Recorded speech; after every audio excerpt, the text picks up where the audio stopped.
You wake up today, not in a bed, not in an apartment, not with a phone in your hand.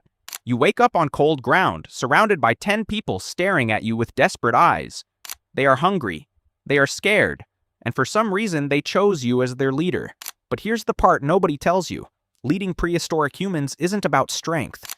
The real answer is far stranger than you ever imagined. You're living roughly 300,000 years ago. Homo sapiens have just emerged in Africa. Your brain is almost identical to a modern human brain. But the world outside is a beautiful nightmare.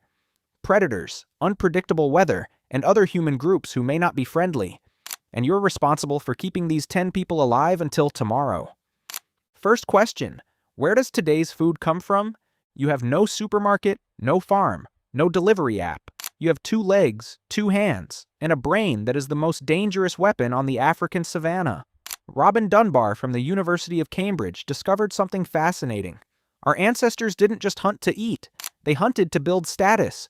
A deer carried back to camp wasn't just protein, it was a signal that you could be counted on, that you were worth following. But before you assume this is all about who hunts best, you need one fact that changes everything. Prehistoric groups were not led by the strongest. They were led by the most cooperative. That sounds soft. The consequences were brutal. Christopher Boehm from the University of Southern California spent decades studying hunter-gatherer tribes still alive today. His conclusion shocked people. These groups actively suppressed anyone who tried to dominate. If someone started acting like a king, taking more food, giving orders, refusing to listen, the group would unite and punish them. Sometimes with exile, sometimes with something more permanent. So as the leader, you cannot act like a leader. Beautiful paradox, isn't it? You must lead without appearing to lead. You must make decisions without appearing to force them. You must have influence without formal power. This isn't a flaw. It's a protection mechanism built over hundreds of thousands of years. Prehistoric humans learned that tyrannical leaders killed groups, so they created a culture that automatically destroyed tyranny before it could take root. And you must walk that razor-thin line every single day. Day 1. The sun just rose. The oldest member of your group questions your decision to move east yesterday. He says west is safer. What do? If you force your will, you lose. If you immediately cave, you also lose. The right move is to listen seriously, ask questions, then guide a decision that feels collective even though you were steering it the whole time. That's not manipulation, that's leadership. And out here, that's the difference between life and death. Now the dry season arrives. Your water source is drying up. You need to move. North has open plains, good for hunting but no shelter. South has dense forest, safe but little food. You have no maps, no data. What you have is your group's collective memory and the ability to read natural signs that took a lifetime to learn. This is where prehistoric leadership splits completely from modern leadership. Modern leaders rely on data and systems. Prehistoric leaders relied entirely on relationships. Who in your group is most often right about weather? Who knows the northern terrain? Whose connection to the ancestors makes their word most trusted? Yes, ancestors, stories, ritual. You cannot skip this part. Yuval Noah Harari argued in Sapiens that the human ability to believe in shared stories is the primary reason Homo sapiens dominated this planet, not physical strength, not speed. The ability to say, our ancestors say the western forest is protected by a spirit, and make 20 strangers believe it and work together because of it. As leader, you are the keeper of those stories.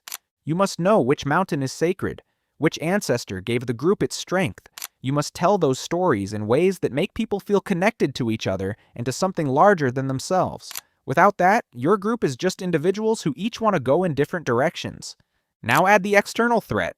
Other groups exist, and the relationship with them is more complex than enemy or friend. Archaeological evidence shows prehistoric humans regularly exchanged goods, information, and partners with neighboring groups.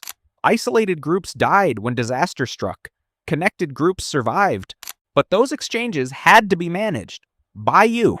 A group of strangers approaches your territory. Their body language is ambiguous. Every second you calculate, alliance opportunity or threat? Misread it and your people die. Read it right and you may have gained a partner who saves your group 5 years from now.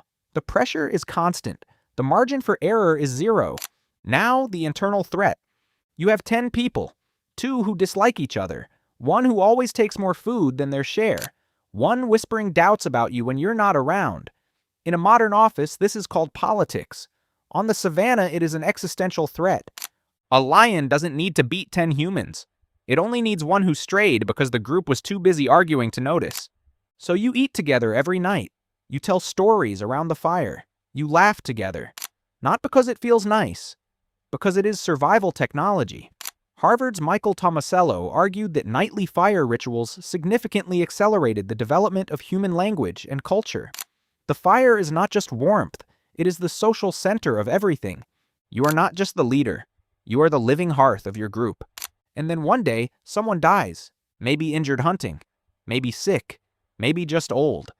And the entire group looks at you searching for an answer to the hardest question. Why?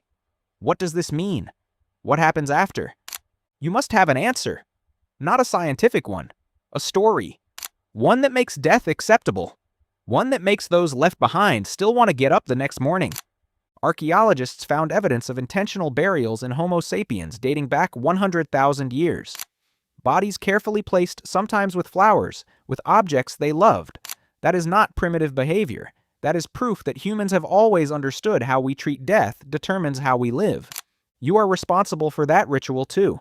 So after all of this, hunting, negotiating, maintaining cohesion, keeping stories alive, facing death, what does it actually take? Not strength, not dominance, not bravery. Extremely high social intelligence. The ability to read people, to manage emotions, yours and everyone else's, to build trust slowly and consistently, to always place the group above yourself, visibly enough to be trusted but quietly enough not to seem hungry for power. Evolutionary researchers call this prestige dominance, leaders who earn followers through respect, not fear, and this model is far more stable long-term. On the African savanna 300,000 years ago, and in corporate boardrooms today. Because beneath all the technology and systems, we still use the same brain. A brain shaped by hundreds of thousands of years around fires, in small groups, under open skies. A brain that still instinctively searches for a leader worth trusting, not just one who commands. You wake up today, in a bed, in an apartment, with a phone in your hand, and without realizing it, you are still running the exact same leadership instincts as your ancestor who woke up on cold ground, surrounded by 10 hungry people hundreds of thousands of years ago. The only difference, they had no choice but to use them.